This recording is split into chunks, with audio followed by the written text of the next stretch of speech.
Bismillahirrahmanirrahim. Assalamualaikum warahmatullahi wabarakatuh. Pemirsa NTV dimanapun Anda berada, beserta Go NTV yang saya hormati.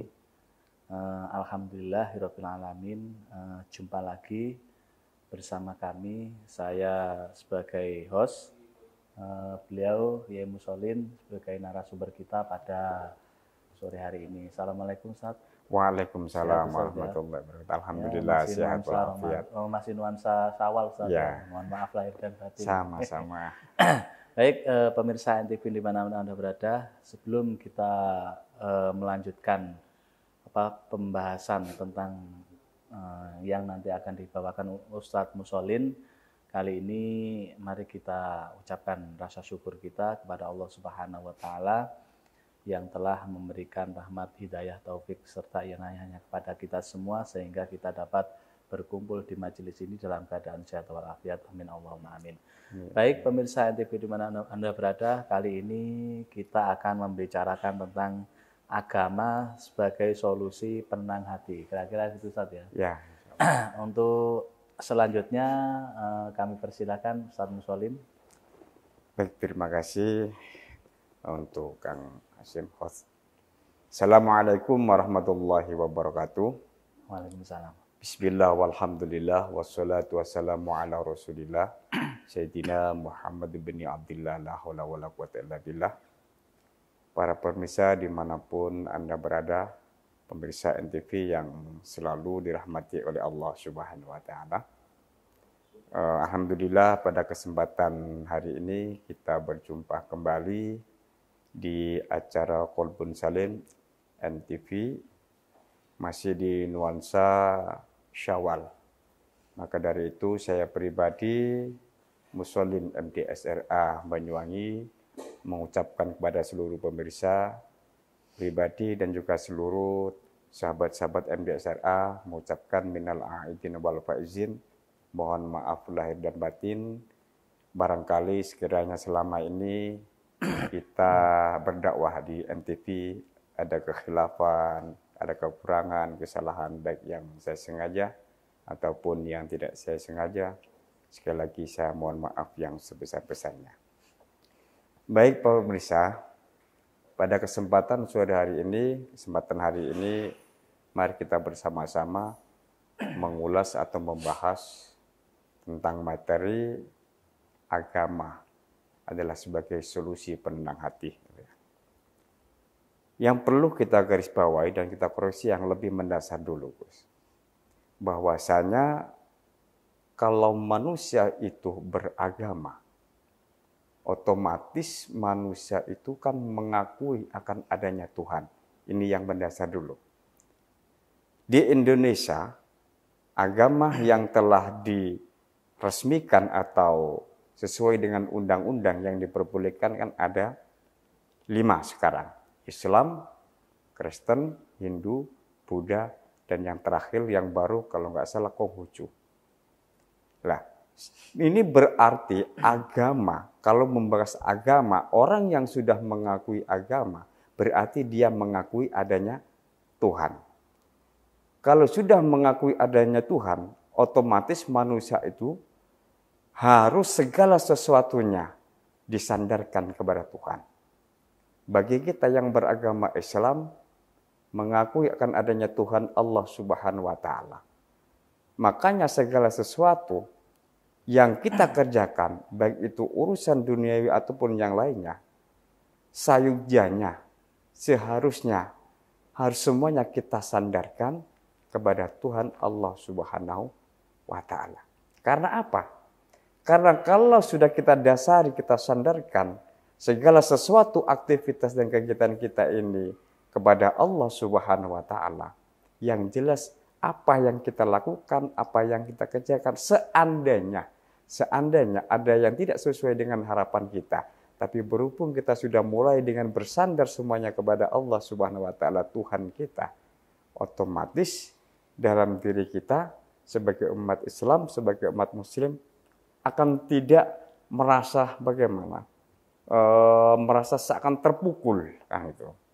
Nah, kebanyakan seseorang itu mengaku beragama, punya Tuhan, tetapi kurang tekadnya, sandarannya, kepercayaannya kepada Tuhan itu masih kurang. Karena apa? Karena dengan kesibukan atau hal-hal yang lainnya, sehingga segala sesuatu yang dilakukan ini mengabaikan akan kekuatan Tuhan. Dan dalam Islam itu sendiri, kalau kita sudah mempercayai adanya Allah Subhanahu wa Ta'ala sebagai Tuhan kita, bagaimana adanya Allah yang sudah kita jadikan Tuhan kita sebagai tumpuan hidup kita, ini berpengaruh dalam nuansa ketenangan hati kita. Ini yang perlu kita cermati. Di antaranya ada ada kaidah dari kalau tidak salah Syekh Ibrahim Al-Nawas kalau tidak salah itu mengatakan, yang juga sering-sering anak kecil-kecil dulu juga sering di musola, di tempat-tempat di masjid yang dipakai untuk sebelum sholat itu membaca sholawat dan sebagainya, itu kan sering dibaca. Kalau kita ingin mendapatkan hati yang damai, hati yang tenang, lakukan 5 perkara, kan gitu. Makanya ada dawaul qalbi khamsatu asya.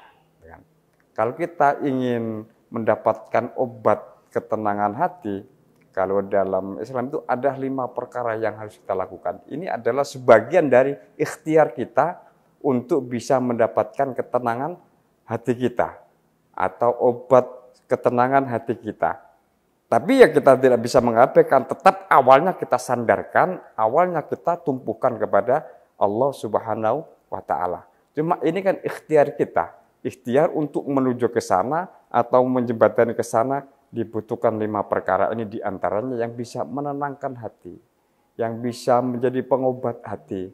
Yang pertama diantaranya adalah qiraatul Quran bitadabbur. Kita senantiasa harus sering membaca Al-Quran. Karena apa?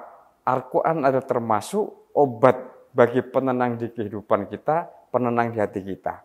Tapi kalau sekarang kita lihat di akhir-akhir ini, di akhir-akhir zaman ini, Al-Quran banyak diabaikan, Al-Quran jarang dibaca, yang sering dibaca adalah HP atau medsos.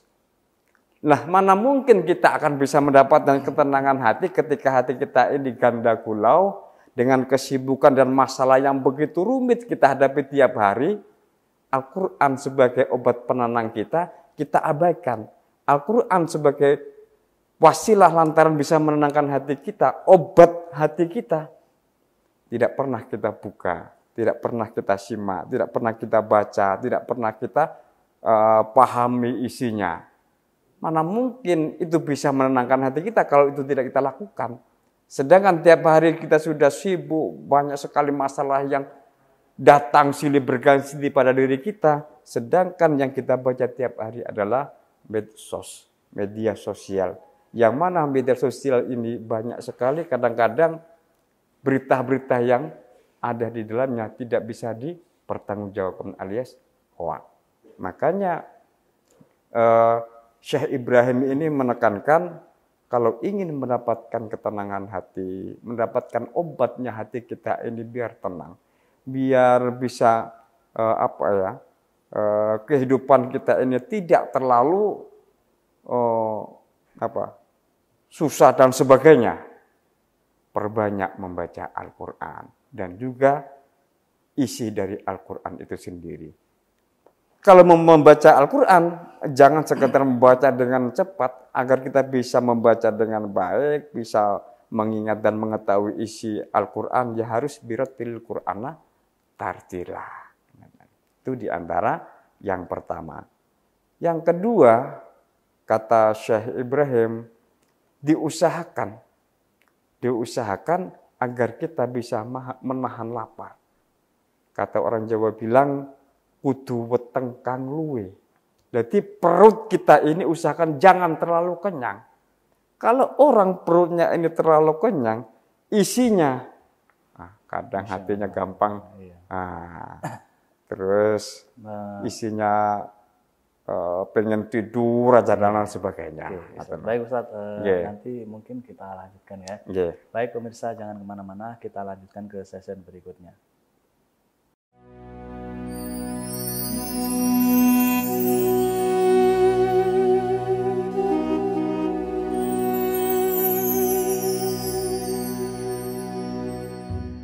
Pemirsa NTV dimanapun Anda berada, kita jumpa lagi dalam acara Kolbun Salim, masih bersama Ustadz Musholin.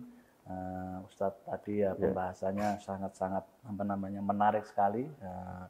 Bagaimana agama sebagai solusi penenang hati tadi juga sudah dijelaskan. Yang pertama itu adalah qiraatul Quran, membaca Al-Quran ya Ustadz ya. Kemudian tadi yang kedua mungkin bisa dilanjut Ustadz tadi. Oh ya, ya saya lanjutkan.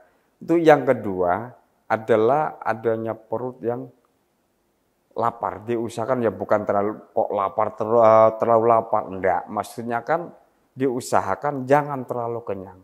Kalau bisa kita mampu, diusahakan kita sering-sering berpuasa. Karena apa? Karena dengan adanya perut yang lapar, kita berpuasa, ini akan bisa mengekang hawa nafsu kita. Nah, kalau bisa mengekang hawa nafsu kita, otomatis hawa nafsu yang dolalah, yang mengajak ke hal-hal yang jelek, yang buruk, insya Allah bisa terkontrol dengan puasa, terkontrol dengan perut yang sedikit lapar. Itu yang kedua. Yang ketiga, kata Syekh Ibrahim ini, kerjakan sholat di tengah malam. Nah, karena apa? Ketika semua saudara-saudara kita sedang tidur terlelap, enak tidur terlelap di tengah malam, kita bangun, sholat di tengah malam. Tujuannya adalah kita mendekatkan diri kepada Allah Subhanahu wa Ta'ala. Mendekatkan diri kepada Tuhan Sang Pencipta. Ini kalau di Islam, ya. Jadi di tengah malam kita sholat, menghadap kepada Allah, meminta kepada Allah. Insya Allah dengan barokah kita melaksanakan sholat malam, hati akan lebih tenang. Karena apa? Suasana juga kan sudah sunyi. Kalau malam hari kan jauh dari keramaian. Bising kendaraan pun sudah tidak begitu terdengar. Keadaan lagi sunyi, semuanya lagi tidur. Kita bangun, ambil air wudhu. Kita sholat minimal 2 rakaat, sholat sunnah. Malam hari baik itu sholat hajat atau sholat tahajud. Kemudian kita meminta kepada Allah. Disambung dengan yang keempat, yakni diusahakan atau harus berzikir kepada Allah. Sholat, sintilu zikir. Kalau bahasa Jawanya, eling nang Gusti Allah. Zikir, sholat terus zikir kepada Allah. Ala bidzikrillahi tatma'innul qulub. Itu dalam Al-Quran sudah dijelaskan. Bahwasanya zikir itu adalah merupakan bisa menenangkan hati kita. Makanya sholat dengan zikir ini harus berkesinambung. Sholat malam dilanjutkan dengan zikir, takarub kepada Allah, meminta kepada Allah dengan zikir-zikir yang bisa menenangkan hati. Karena apa? Karena dengan haliyah yang kita kerjakan inilah, insya Allah dengan sedikit demi sedikit, hati kita yang sekiranya kurang tenang, gundah gulana dan sebagainya, yang mana ketika kita aktivitas di pagi sampai sore, bahkan mungkin sampai malam sekitar jam 10-9, banyak sekali aktivitas yang kita kerjakan, yang bikin kepala kita mungkin puyeng, ya, pusing, memikirkan karena hiruk pikuknya kita di dunia ini. Nah, mungkin dari pagi bagi orang yang berbisnis, mengelola bisnisnya, luar biasa, membutuhkan otak yang harus encer, harus mengolah dan sebagainya. Bagi yang macam-macam lah kegiatannya. Bagi pekerja yang di kantor, di perusahaan, pagi sampai sore dimarahin bos, otomatis otak ini semrawut, pusing luar biasa. Makanya malam hari untuk agar menghindari agar hati kita tidak keluar sifat-sifat yang negatif, malam kita usahakan sholat malam dilanjut dengan zikir sebagai penenang hati. Enggak usah banyak-banyak, enggak usah berapa puluh rakaat, enggak, cukup 2 rakaat di tengah malam kita sholat malam kita lakukan dengan terus berzikir kepada Allah. Fa insyaallah hati kita akan merasa merasa tenang. Terus apa zikir yang bagus pada malam hari yang harus kita kerjakan? Macam-macam banyak. Kita bisa beristighfar, mohon ampun kepada Allah. Karena dari pagi sampai sore yang kita kerjakan mungkin ada kesalahan dan sebagainya. Baca sholawat dan zikir-zikir yang lainnya. Yang mana zikir itu mampu untuk menenangkan hati kita. Itu diantara 1, 2, 3, 4 sudah kita lakukan. Pokoknya pada intinya, agar hati kita ini tenang, hati kita ini mendapatkan ketenangan yang luar biasa, sandarkan segala sesuatunya kepada Allah Subhanahu wa taala. Jangan disandarkan kepada yang lainnya. Kalau disandarkan kepada yang lainnya, tidak ada hasilnya. Yang jelas adalah kecewa. Kalau kita sandarkan kepada Allah, yang jelas apapun yang terjadi, kadang-kadang walaupun Allah memberikan hal yang buruk kepada kita, tapi kita sandarkan kepada Allah. Oh ya Allah, aku tahu mungkin ada rencana lain yang Allah akan berikan kepadaku. Berarti kan kita bisa mengontrol hati kita. Kalau kita sudah bisa kembalikan seperti itu, akan merasa tenang hati kita. Itu di antaranya hal-hal yang memang harus kita lakukan untuk menenangkan hati kita dalam kehidupan kita sehari-hari. Karena ya kita sendiri sudah ya tahu, bukan cuma para pebisnis atau yang kerja yang lainnya, bahkan yang sudah dipanggil ustadz namanya, kiai, itu juga nggak bisa yang lepas dari masalah. Makanya cuma ya orang-orang yang berilmu kan tahu, oh kalau banyak hal-hal yang bisa bikin susah dan sebagainya, begini ternyata adalah caranya untuk menenangkan hati kita. Bagaimana solusi selanjutnya? Jangan sampai kita jauh. Yang terakhir, jangan sampai kita jauh dengan para alim, para ulama. Kalau orang Jawanya bilang orang soleh, wong soleh, para kono, kumpulono. Nah, berarti kalau kita ingin tenang, setelah solusi kita yang terakhir ada apa-apa hal pun segala sesuatu yang bikin kita gundah gulana, setidaknya kita musyawarah atau kita bahasa sekarangnya itu curhat kepada para alim, para ulama, para kiai, para ustadz yang keilmuannya tidak diragukan lagi.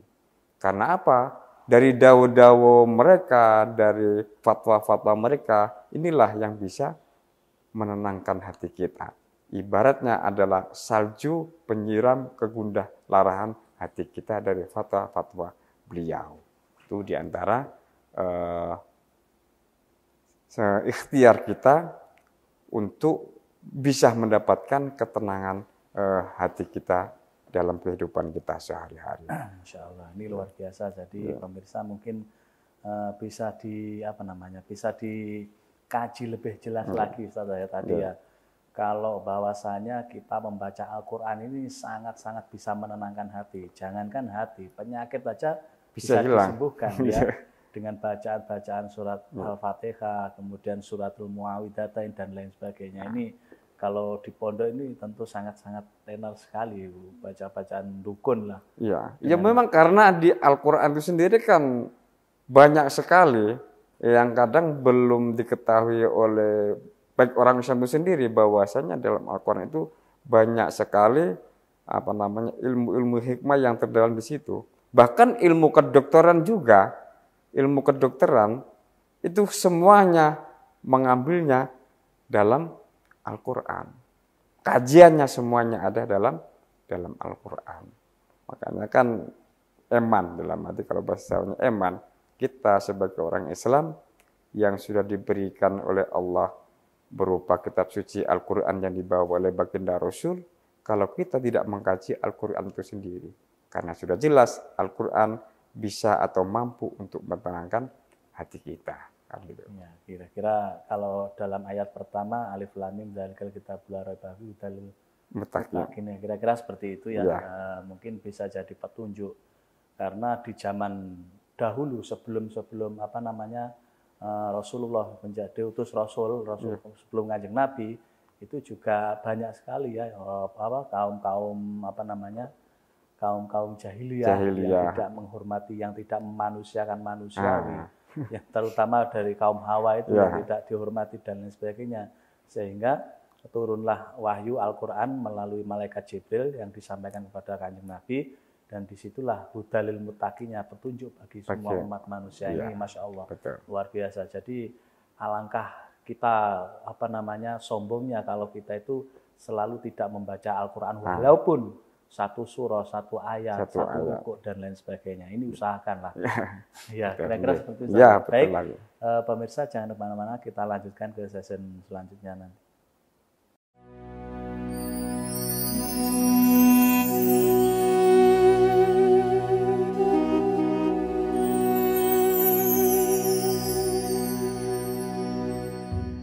Pemirsa NTV dimanapun Anda berada, kita jumpa lagi bersama dalam acara Qalbun Salim bersama Ustadz Musholin.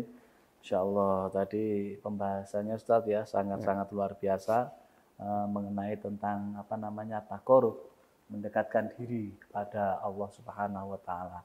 Karena dimanapun di dunia ini sangat banyak sekali cara orang menenangkan hati itu banyak sekali. Ono sing iku salah satunya kalau kita manut pakem pada ulama, pakem pada ijtima 4 madhab ada Al-Quran, Al-Hadis, ijma qiyas, ini insya Allah kita itu bisa runtun.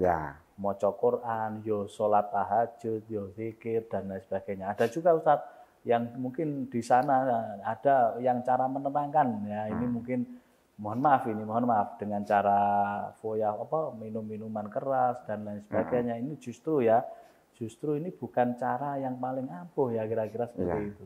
Hanya sesaat tenang ketika itu, sesaat mungkin, dan itu nanti madharatnya juga akan luar biasa.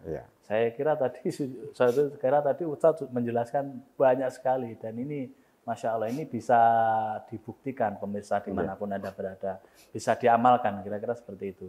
Nanti cara-caranya termasuk tadi yang paling mudah sekali itu saya serap tadi itu kita cuma kumpul awor wong sing soleh, wong sing berilmu. Ini cukuplah menenangkan hati kita, bahwasanya nanti biar hati kita itu tidak atos, kira-kira seperti itu ya. Mungkin hati kita kalau atos, angel diomongi, bergudul, mungkin akan selamanya kita itu akan dolalah, tersesat. Kalau awake dhewe iki cek dislametke karo Gusti Allah, iku berarti awake dhewe sik ditakdirne slamet karo Gusti Allah, ya iso kumpul ulama, iso ngaji dan lain sebagainya. Insya Allah selamat dunia lan akhirat. Memang itulah yang bisa menjadi obat ketenangan di hati kita di antara 5 itu. Yang menarik Gus Hasyim, dulu saya pernah punya rekan di Pulau Bali. Dia seorang kontraktor yang besar. Ini yang berhubungan dengan ketenangan hati tadi. Dia seorang kontraktor besar. Suatu ketika dia di proyeknya itu melihat para pekerjanya. Para pekerjanya ini habis kerja, istirahat, dia makan dengan tenang. Melihat pekerjanya ini, anggap sebangsa kuli lah. Habis kerja, dia makan dengan tenang, dengan lahap, gitu kan. Setelah makan dengan tenang, dengan lahap, walaupun itu lauknya atau lauk pauknya tidak begitu mewah. Orang anak proyek kan, kontraktor di suatu kontraktor proyek, anak proyekan, makannya udah ikannya, tahu, tempe, ada sayurnya dikit, pakai sambal, makan lahap. Setelah makan lahap, enak tidur walaupun beralaskan kardus. Dia bisa tertidur dengan lahapnya, menikmati tidurnya. Nah, teman saya ini di atas, pas di atas lihat, Pak, saya iri gitu. Saya iri lihat kuli itu. Kuli yang kerja itu, kenapa kok iri? Coba saya tanya. Dia bisa begitu tenangnya, begitu enaknya, begitu nyantainya. Habis kerja istirahat, makan, saya lihat nasinya pun nasi putih, pakai tahu, tempe, sambal, ada sayurnya dikit, dengan lahapnya habis, Pak. Terus habis itu langsung dia gelar itu namanya kardus, tidur, terlelap, Pak. Saya heran, ngiri sama dia. Kok bisa ngiri? Iya, kok bisanya dia menikmati hidupnya seperti itu? Kok bisanya? Sedangkan saya, dia bilang ini, sedangkan saya, kalau pulang di rumah, spring bed siap. Makanan di meja pun serba mewah. Apa yang saya pinginkan, mau. Tapi saya belum bisa menikmati semua hidangan yang istimewa, yang mewah yang dihidangkan istri saya. Di kamar pun, di kasus spring bed yang empuk, saya belum bisa tidur dengan selap itu. Pasti sedikit-sedikit saya bangun. Sedikit-sedikit saya bangun. Kenapa, Pak? Itu kan. Saya bilang gini, saya yang ditanya, saya jawab, Pak, karena mereka tidak punya beban. Semuanya hidupnya disandarkan kepada Allah Subhanahu wa taala. Kok bisa? Iya.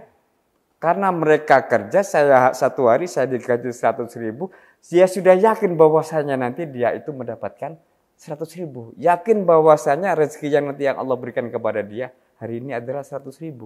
Makanya dia makan bisa makan dengan tenang, habis makan tenang dia tidur istirahat dengan tenang karena dia yakin Allah hari ini memberikan dia rezeki 100.000. Tapi Bapak, saya bilang gitu. Tapi Bapak, saya ingin tanya sama Bapak, apakah Bapak hari ini yakin kalau rezeki Bapak hari ini 10 juta? Tidak. Bapak kan masih tetap menghitung-hitung dari kalkulasi kerjaan Bapak. Iya. Makanya Bapak pagi bawa emap, menghitung semua kalkulasi, ini nanti rugi, apa tidak sebagainya. Sampai malam pun mau ke bawah tidur, Bapak gak bisa tidur. Masih bawah pikir terus. Kok bisa kayak gitu, Pak? Karena sandaran sampean tidak bisa 100% kepada Allah Subhanahu wa taala. Karena sampean terlalu yakin bersandarkan kepada pekerjaan sampean. Saya punya keyakinan bahwa yang sampean kerjakan akan mendapatkan hasil yang banyak. Tidak ada sandaran kepada Allah Subhanahu wa taala. Inilah yang bikin sampean kurang tenang, hati sampean kurang tenang, sehingga kebahagiaannya sampean kalah dengan pekerja kuli bangun itu sebagai anak buah sampean. Terus saya bilang, terus bagaimana Pak kalau agar saya bisa tenang kayak gini? Udah semuanya sandarkan kepada Allah. Hari ini sampean kerjakan, selesai sampean kerjakan, sandarkan ya Allah kalau memang besok ini yang saya kerjakan ini kamu ridhoi, hasilkan ya Allah. Kalau memang tidak kamu ridhoi, berikan aku peringatan ya Allah. Udah cukup. Kembalikan semuanya kepada Allah. Insya Allah dengan begitu, sampean akan lebih mendapatkan ketenangan. Gitulah Gus. Makanya sangat penting sekali sebagai dasar dalam kehidupan kita untuk menenangkan hati kita, bahwa hati kita harus dari awal harus pakem kita sandarkan kepada Allah Subhanahu wa taala. Agama yang lain pun juga demikian sebenarnya. Walaupun dari agama Kristen yang mempercayai sebagai Allah itu Tuhannya, ya kan? Kalau Hindu Sahyang Widi lah itu.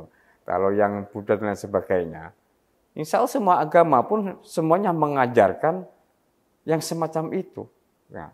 Tapi kalau kita sebagai agama Islam, ya tidak bisa, tidak bisa kita harus mengikuti mereka kan gitu. Kalau bisa ya kalau kita dari keyakinan kita, sandaran kita kepada Allah, kita tularkan kepada mereka. Urusan mereka itu mau atau mengikuti apa yang kita kerjakan, itu wallahu alam, semuanya kan hidayah dari Allah. Tapi yang penting dalam diri kita, untuk menenangkan hati kita, dalam kehidupan kita, memang peran agama sangat penting. Karena apa? Kalau seandainya manusia itu tidak beragama, otomatis dia kan nggak punya Tuhan. Kalau dia tidak punya Tuhan, maaf seperti orang komunis yang tidak percaya dengan adanya Tuhan, yang jelas di dalam pikirannya adalah kemampuannya, otaknya, segala yang dikerjakannya, itu adalah termasuk dia menganggap diri sendiri ini adalah Tuhan. Kalau saya hari ini tidak bekerja, saya tidak akan mendapatkan uang. Kan gitu. Kalau sehari ini saya tidak mau berbuat begini, tidak mau bisnis begini, saya tidak akan berhasil. Berarti semuanya karena dia tidak punya ikatan kepada Sang Khalik, kepada Tuhan, otomatis dia menuhankan dirinya sendiri, kan gitu. Makanya kan bahannya dari situ, ya syukurlah. bagi kita yang beragama Islam, yang meyakini bahwasanya Allah itu Tuhan kita, makanya kita kembalikan lagi segala sesuatunya harus kita sandarkan kepada Allah Subhanahu wa taala. Apapun itu bentuknya, baik itu urusan dunia, baik pun urusan akhirat, semuanya kita kembalikan kepada Allah Subhanahu wa taala. Karena apa? Karena itu adalah jembatan kita agar hati kita ini bisa biar tenang, biar damai, kan gitu. Ya, ini amit-amit ya Ustaz ya. Kalau kita itu segala sesuatu tidak sandarkan kepada Sang Maha Kholik itu, Masya Allah. Naudzubillah min dzalik, semoga lah kita dijauhkan dari hal-hal yang seperti itu. Tetap bagaimanapun susah, seneng, penak, gak penak, diutang, rantai utang, seneng, dan sebagainya, tetaplah kembalikan semuanya itu adalah kepada Allah Subhanahu wa taala. Baik pemirsa NTV dimanapun Anda berada, jangan kemana-mana, kita lanjutkan ke sesi berikutnya.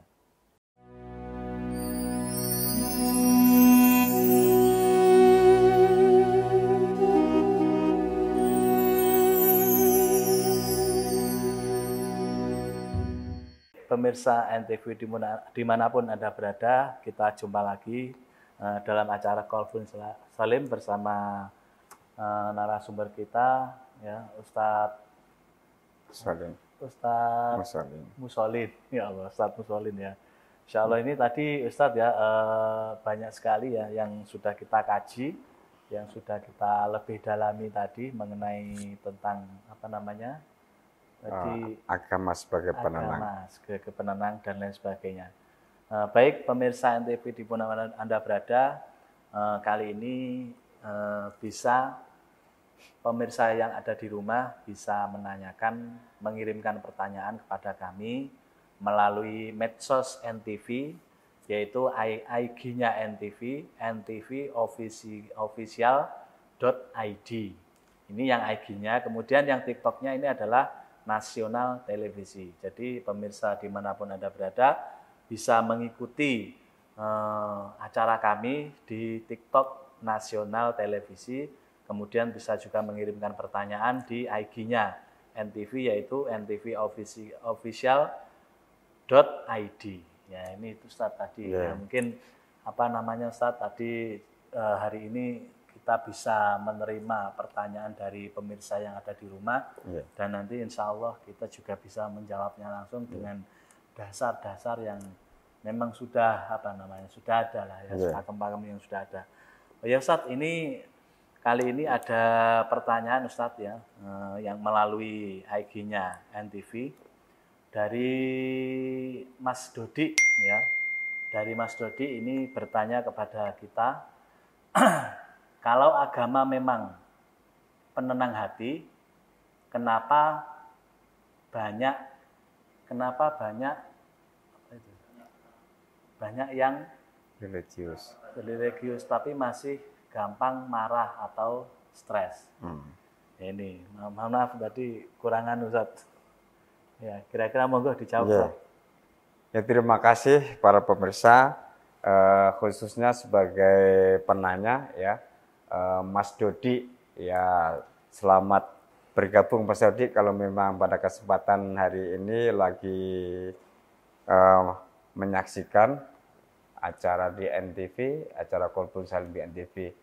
Baik Mas Dodi, pertanyaan Anda, kalau agama memang penenang hati, kenapa banyak orang yang religius tapi masih gampang marah atau stres?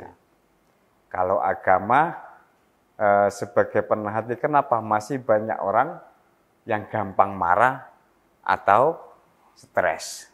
Sebenarnya marah atau stres, kan dari awal tadi sudah saya sampaikan. Orang yang beragama udah pasti mengakui adanya Tuhan, kan gitu. Kadang-kadang orang yang gampang marah, gampang stres, padahal bilangnya religius. Religiusnya dari segi mana? Orang yang beragama, yang sudah mengakui adanya Tuhan, otomatis yang saya bilang tadi, kita semuanya harus sandarkan kepada Tuhan yang kita yakin, yang kita percaya. Tapi perlu diingat bahwasanya Mas Dodi, walaupun sereligiusnya manusia, manusia itu masih punya yang namanya nafsu. Nah gitu loh. Manusia itu punya nafsu. Mampu nggak dia itu mengontrol nafsunya? Karena dalam diri manusia itu ada nafsu yang dolala, yang jelek, ada nafsu yang hasanah. Ya. Sereligiusnya orang itu, kalau dia masih belum bisa mengontrol nafsunya, berarti keagamaan atau ketuhanannya masih kurang. Nah, di antaranya yang bisa atau sebagai pengontrol nafsu yang saya sebutkan tadi 5 di depan. Di antaranya kita sering baca Al-Quran sebagai penenang hati. Yang jelas ini sedikit demi sedikit, kalau nafsu kita sering kita sirami dengan bacaan-bacaan Al-Quran, ayat-ayat suci Al-Quran, otomatis kan nafsu yang awalnya ini mengajak untuk amarah, mengajak untuk sesuatu yang jelek, insya Allah kan sedikit demi sedikit akan terkikis. Gitu. Jadi kita harus mampu belajar untuk mengontrol nafsu. Gitu. Lah kalau kita bisa mengontrol nafsu, insya Allah tidak akan mudah marah, tidak akan mudah stres. Ya kadang-kadang orang mudah marah, mudah stres, ya itu tadi tidak bisa mengontrol. Walaupun dia kata religius, sekarang kan sudah banyak dianggap orang religius, udah terkenal di mana-mana, sering berdakwah di mana-mana, kadang dakwanya juga marah-marah lah. Padahal kan dia itu orang religius. Nah, kadang juga orang yang seakan-akan agamis tapi ternyata dia juga gampang marah-marah. Itu karena apa? Karena dia belum bisa memaknai agama itu yang sebenarnya, sehingga rasa ketuhannya, ketauhidannya kepada Allah Subhanahu wa taala ini masih kurang. Dengan bukti bahwasanya masih belum bisa mengontrol hawa nafsunya. Makanya Mas Dodi mau saya kasih tahu, kalau memang jenengan bisa mampu menjadi orang yang religius, diusahakan bisa mengontrol hawa nafsunya. Karena apa? Karena dalam diri kita ada hawa nafsu yang dolalah, yang mengajak kepada kejelekan. Inilah yang harus kita kontrol agar apa? Nafsu ini tidak gampang marah atau dan sebagainya. Intinya jaga nafsunya. Bikin nafsu kita menjadi nafsu yang hasanah. Nah, ini jadi atau mungkin Mas Dodi tadi bisa untuk menjinakkan ya. menjinakkan nafsunya. Cara jelas. Dia Ustaz poso tadi. Ya itu tadi di antaranya saya bilang untuk menahan hawa nafsunya harus puasa. Iya. Kalau puasa itu saya paling efektif sekali menjinakkan puasa. Karena biasa lewat poso ku wis males nyapu-nyapu. Iya. Soalnya puasa kan satu tenaga ingin memberontak, ingin berbuat yang jelek kan karena perutnya lagi lapar, otomatis males lah gitu. Pak, ya nggak harus puasa tiap hari puasa, enggak. Kadang-kadang yang disuruh puasa di bulan suci Ramadan aja kadang-kadang berat. Ya kalau bisa Senin Kemis mamanya, atau puasa di tanggal 15, 16 atau 13, 14, 15, kan banyak itu ajaran-ajaran kita untuk berpuasa untuk bisa menahan atau mengekang hawa nafsu kita. Masya Allah, ini luar biasa. Baik Ustaz, ada juga pertanyaan Ustaz melalui medsosnya NTV, dari IG-nya NTV, NTV official.id. Ini dari @renata90 Ustaz. Apakah mungkin seseorang merasa damai tanpa agama? Dan kalau iya, berarti apa yang bikin agama tetap relevan? Ini pertanyaan yang sangat menarik. Menarik. Sangat menarik. Gaul-gaul ini pertanyaan modern ini. Oke, terima kasih Mbak Renata ya, Mbak Renata. Selamat bergabung dengan MTSRA ya. Dari jalur Angsor, Banyuwangi. Pertanyaan panjenengan sangat bagus sekali dan menarik. Apakah mungkin seseorang merasa damai tanpa agama? Langsung saya jawab, tidak. Seseorang tidak akan bisa damai tanpa agama. Kalau mereka bilang itu damai, itu omong kosong. Damainya hanya sesaat. Nah, itu bukan damai. Kalau sesaat itu bukan damai, itu cuma angin lalu yang lewat. Ya. Kalau iya berarti apa yang bikin agama tetap relevan? Bagaimanapun kalau orang merasa damai tanpa agama itu bohong. Karena apa? Yang jelas kalau dia merasa damai itu setan yang menuntun dia. Gitu. Makanya bagaimanapun seseorang tanpa beragama tidak akan bisa menemukan suatu kedamaian. Karena apa? Solusi orang itu bisa damai harus punya pegangan. Pegangannya ya termasuk itu kita harus beragama, kita punya Tuhan, dan kita mampu untuk menjadi hamba Tuhan yang selalu mengabdi kepada Tuhan. Itu. Jadi kalau bilangnya mamane, wah walaupun saya tanpa agama saya damai, itu omong kosong sebenarnya. Omong kosong. Karena ya sering kita lihat sendiri dalam arti seseorang yang kalau tidak beragama otomatis, kan tadi saya bilang, seseorang kalau tidak beragama berarti otomatis tidak mempercayai adanya Tuhan. Kalau tidak mempercayai adanya Tuhan, ya semaunya. Kalau semaunya berarti dia tidak akan mendapatkan suatu kedamaian yang abadi. Sedangkan kedamaian yang abadi semuanya ada pada Tuhan Allah Subhanahu wa taala. Insyaallah, ini luar biasa ya Satya tadi ya. Kalau atau mungkin kita bisa membaca tarikh sejarah ya zamannya Rasulullah. Ini bagaimana Rasulullah ini diperingatkan oleh malaikat Jibril ketika itu Rasulullah terlelap dalam sebuah kesenangan.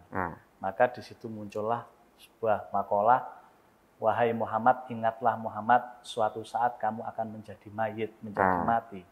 Maka dari itu janganlah kamu mementingkan duniawinya saja, tapi semuanya itu perlu.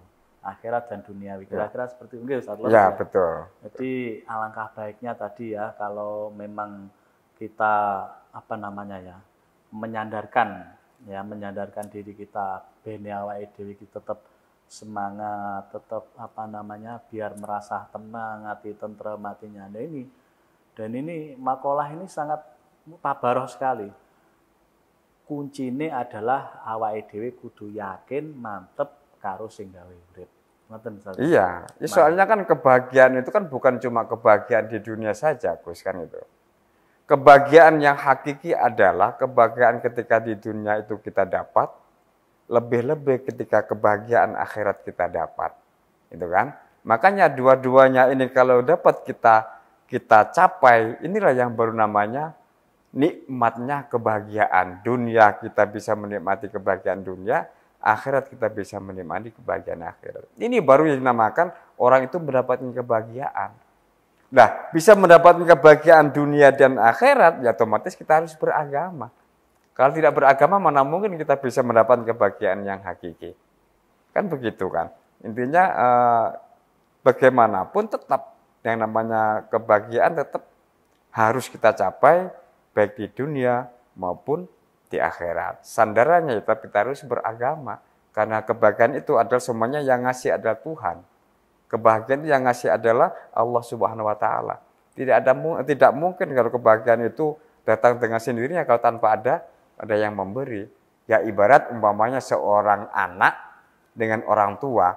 Anak itu akan merasa bahagia kalau dikasih sesuatu oleh orang tua. Ketika anak merengek-rengek, Pak minta uang untuk beli es krim. Ketika orang tuanya, kamu jangan beli es krim, gini dengan alasan dan sebagainya, otomatis anak ini kan sedih dan lain sebagainya. Nah, tapi ketika orang tua ini anak ini minta kepada orang tuanya, Pak saya minta uang untuk beli es krim gini yang diinginkan. Ketika orang tua mengasihkan, nih tak kasih uang 10.000, udah kamu beli es krim, otomatis anak ini kan merasa bahagia. Begitu juga dengan kita sebagai hamba Allah. Mana mungkin kita bisa bahagia kalau kita minta sesuatu, sedangkan kalau Allah tidak memberikan kepada kita, ya otomatis kita tidak akan mendapatkan kebahagiaan. Tapi ketika Allah memberikan kebahagiaan itu, maka kita akan merasakan mendapatkan kebahagiaan yang hakiki. Ya, ini luar biasa. Pemirsa dimanapun Anda berada, jadi mudah-mudahan lah nanti kita bisa mengambil manfaatnya bisa mengamalkannya dan lain sebagainya. Baik pemirsa, kali ini sebenarnya pembahasannya masih banyak sekali berhubung waktu yang sudah memisahkan kita. Maka saya pamit undur diri. Saya sebagai host Hasyim Muklisin dan narasumber kita Ustadz Musholin mengucapkan wabillahi taufiq wal hidayah. Assalamualaikum warahmatullahi wabarakatuh.